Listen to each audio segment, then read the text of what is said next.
ఆదిలాబాద్ జైల్లో సుమన్ని పరామర్శించారు కేటీఆర్. రాష్ట్ర పోలీస్ బాస్ కి వార్నింగ్ ఇచ్చారు. పోలీసులను తిట్టే కాంగ్రెస్ నేతలపై కేసులు పెట్టడం లేదన్న కేటీఆర్ న్యాయం కోసం ప్రశ్నిస్తే బీఆర్ఎస్ నాయకులపై కేసులు నమోదు చేస్తున్నారని మండిపడ్డారు. మాజీ ఎమ్మెల్యే జగ్గారెడ్డి నోటికొచ్చినట్టు పోలీసులను బూతులు తిట్టింది మీకు కనబడతలేదా? బూతులు తిట్టడమే కాదు, బట్టలు కూడా తీసి కొడతా అన్నాడు. BJP MP Nizamabad MP Arvind police వాళ్ళని యూజ్లెస్ ఫెలోస్ అని తిడితే కేసులు ఉండవు.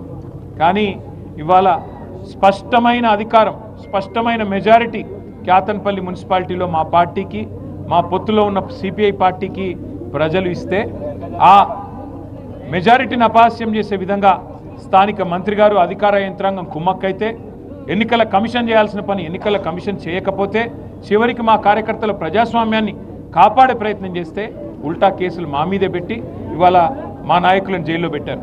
ఇది రాష్ట్రం మొత్తం గమనిస్తూ ఉన్నది. డీజీపీ గారు మీరేదో మొన్న పెద్ద పెద్ద సినిమా డైలాగులు పెట్టినారు. మాకు రెడ్ బుక్ ఉండదు, పింక్ బుక్ ఉండదు, ఖాకీ బుక్ ఉంటుందని చెప్పినావు. ఇదేనా నీ ఖాకీ బుక్? మీ పోలీసు వాళ్ళ బట్టలు కూడా తీసుకొడతా అని చెప్పి ఒక కాంగ్రెస్ నాయకుడు అంటే కేసు ఉండదు.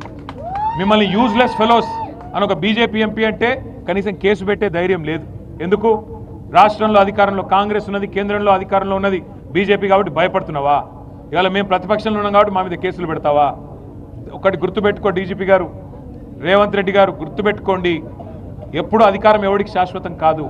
టైం వస్తుంది, 2 ఏళ్లలో మళ్ళీ కేసీఆర్ గారు ముఖ్యమంత్రి అవుతారు, మళ్ళీ రాష్ట్రంలో గులాబీ జెండా ఎగురుతుంది. ఈ అరాచకాలకి ఖచ్చితంగా చరమగీతం పాడే సత్తా ఆ రోజు మాకుంటుంది. అప్పుడు మీరు ఏ కలుగులో దాక్కున్నా ఇట్లా అరాచకాలు చేసిన అధికారులు కానీ, అరాచకాలు చేసిన మంత్రులు కానీ, ఇవాళ ప్రజాప్రతినిధులుగా ఉన్నవాళ్ళు కానీ ఎవరైనా సరే ప్రజాస్వామ్యాన్ని, చట్టాలను, న్యాయాన్ని, రాజ్యాంగాన్ని తుంగలో దొక్కుతా ఉన్నారో వారందరినీ కూడా వదిలిపెట్టకుండా మళ్ళీ న్యాయస్థానాల ముందు ప్రవేశపెట్టే బాధ్యత మాది. గౌరవించండి, ప్రజల తీర్పును గౌరవించండి. క్యాతన్పల్లి మున్సిపాలిటీలో వెంటనే ఎన్నికలు పెట్టాలని మేము డిమాండ్ చేస్తూ ఉన్నాం.